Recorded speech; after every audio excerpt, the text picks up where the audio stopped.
கருமையானவர்களே, ஆண்டவராகிய இயேசு கிறிஸ்துவின் இனிய நாமத்தில் ஒவ்வொருவருக்கும் என்னுடைய அன்பின் வாழ்த்துக்களை தெரிவிப்பதில் மகிழ்ச்சி அடைகிறேன். ஒவ்வொரு நாளும் தேவனுடைய கரத்தின் கிரிகளை நாம் பார்க்கிறோம். தேவனுடைய வல்லமையான வார்த்தைகளை நாம் தியானிக்கிறோம். ஆனால் தேவனுடைய வார்த்தையை நாங்கள் வாசிக்கும் போதும் கேட்கும் போது எத்தனைய பேருடைய இருதயம் பூரிக்கிறது, எத்தனைய பேருடைய கண்கள் தெளிவடைகிறது.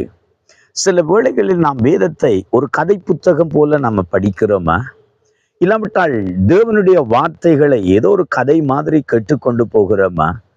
தேவனுடைய வார்த்தை என்னுடைய இருதயத்தை பூரிக்கட்டும்.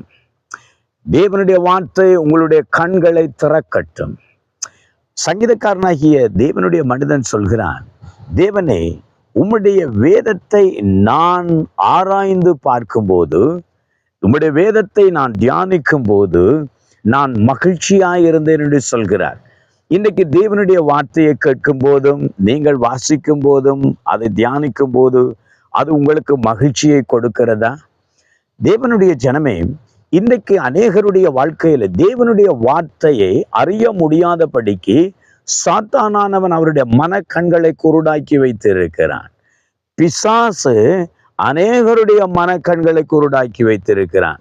நான் ஒரு காலத்துல பாரம்பரியமான கத்தோலிக்க மார்க்கத்தில் அமைக்கப்பட்டிருந்த போது என்னுடைய வீட்டில் வேதாகமம் வீட்டில் இருந்தது.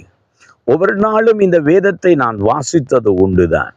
ஆனாலும் இந்த வேத வார்த்தை என் கண்களுக்கு மறைவானதாகவே இருந்தது. தேவனுடைய வார்த்தையை அறிகிற அறிவு என்னுடைய வாழ்க்கையில இருக்கவே இல்லை. ஏனென்றால் சாத்தானானவன் என்னுடைய மன கண்களை குருடாக்கி வைத்திருந்தான். 2 கொரிந்தியர் புஸ்தகம் 4வது அதிகாரம் 4வது வசனத்தை நீங்கள் தியானித்து பார்த்தீர்களா இருந்தால், மகிமையான சுவிசேஷத்தின் ஒளியானது அவிசுவாசிகளாய் அவருடைய இருதயத்தில் பிரகாசியாதபடிக்கு இப்பிரபஞ்சத்தின் தேவனானவன், அதாவது சாத்தானானவன், அவருடைய மன கண்களை குருடாக்கி வைத்திருந்தான். அப்படித்தான் நான் குருடனாயிருந்தேன். ஏனென்றால் தேவனுடைய கற்பனை எனக்கு தெரியும். எங்களுடைய வார்த்தையில 10 கட்டளைகள் இருக்கிறது. அந்த 10 கட்டளைகளில எனக்கு முதலாவது கட்டளை எனக்கு நன்றாக அப்போதே தெரியும். சிறுவயது தொடங்கி தெரியும். என்ன? உன் தேவனாய் இருக்கிற கர்த்தரை அன்றி வேறு ஒரு தேவன் உனக்கு உண்டாயிருக்க வேண்டாம். அவர் சொல்லுகிறார், சர்வேஸ்வரனாகிய உன் தேவன் கர்த்தர். அந்த சர்வேஸ்வரனாகிய தேவனை தவிர, வானத்திலும் பூமியிலும் மேலான தேவனை தவிர நீ ஒரு தேவர்களை உனக்கு உண்டாக்க வேண்டாம்.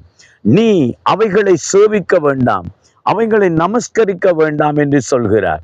ஆனாலும் நான் தேவனை அறியாதவனாக விக்கிரகங்களையே நான் வணங்கி, அங்கே சிலைகளையே நான் ஆராதித்து கொண்டு வந்தேன். இயேசுவை வணங்குவதற்கு பதிலாக பரிசுத்தவான்களை நான் வணங்கி கொண்டிருந்தேன். இயேசுவை வணங்குவதற்கு பதிலாக அங்கே நான் விக்கிரகங்களையே சேவித்து கொண்டு வந்தேன். நான் அப்பொழுது சொல்வேன், நான் குருட்டு கத்தோலிக்கனாய் வாழ்ந்தேன். எனக்கு 2 மாமிச கண்கள் இருந்தது. ஆனால் என்னுடைய ஆவிக்குரிய கண்கள் குருடாய் இருந்தது. வேதத்தை என் கையில வைத்திருந்தாலும் வேத வார்த்தை அறியாதவனாக, தேவனை அறியாதவனாக நான் நடந்து கொண்டிருந்தேன். அப்படித்தான் அன்றைக்கு சீசர்கள் வாழ்வில் இருந்தது.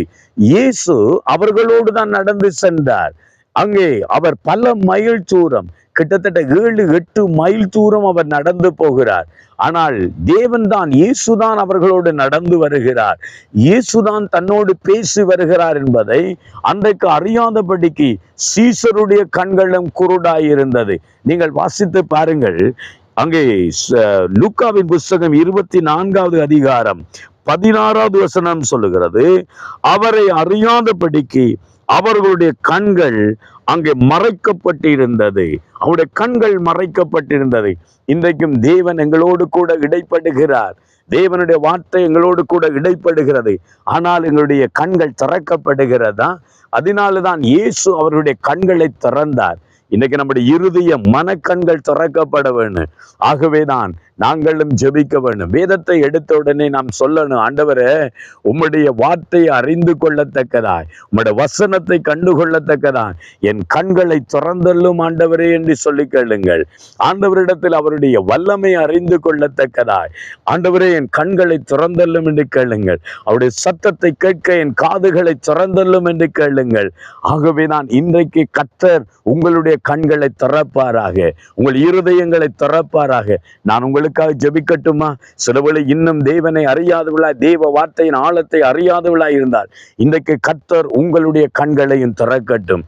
தகப்பனே, இன்றைக்கு எத்தனையோ பேர் ஆண்டவரே உம்மை அறியாமல், நீதான் கர்த்தர் என்று அறியாமல் எத்தனையோ வீணான தேவர்களை பின்பற்றி கொண்டிருக்கிறதை பார்க்கிறோம். ஆண்டவரே, உம்முடைய வேத வார்த்தையை அறியாததினால் நான் ஒரு காலத்திலே ஆண்டவரே சுவாமி விக்கிரகங்களை சேவித்து கொண்டு வந்தேன். பரிசுத்தவான்களை தெய்வம் என்று நினைத்து கொண்டிருந்த மனுஷர்களை நாங்கள் நம்பி சேவித்தோம். ஆனால் தேவனே, என் கண்களை திறந்தவர். இன்றைக்கு ஒவ்வொருடைய மன கண்களையும் கற்ற திறப்பீரா. வேதத்தை அறிந்து கொள்ளுகிற அறிவு, சத்தியத்தை அறிந்து கொள்ளுகிற அறிவு ஆண்டவரே அவர்கள் வாழ்க்கையில் உண்டாகட்டும். இயேசுவின் நாமத்தினால் உம்முடைய பிள்ளைகளுடைய மன கண்கள் திறக்கப்படும்படி, பிரகாசமான மனக்கண்கள் கொடுக்கப்படும்படி ஜெபிக்கிறேன் ஜீவனுள்ள நல்ல பிதாவே.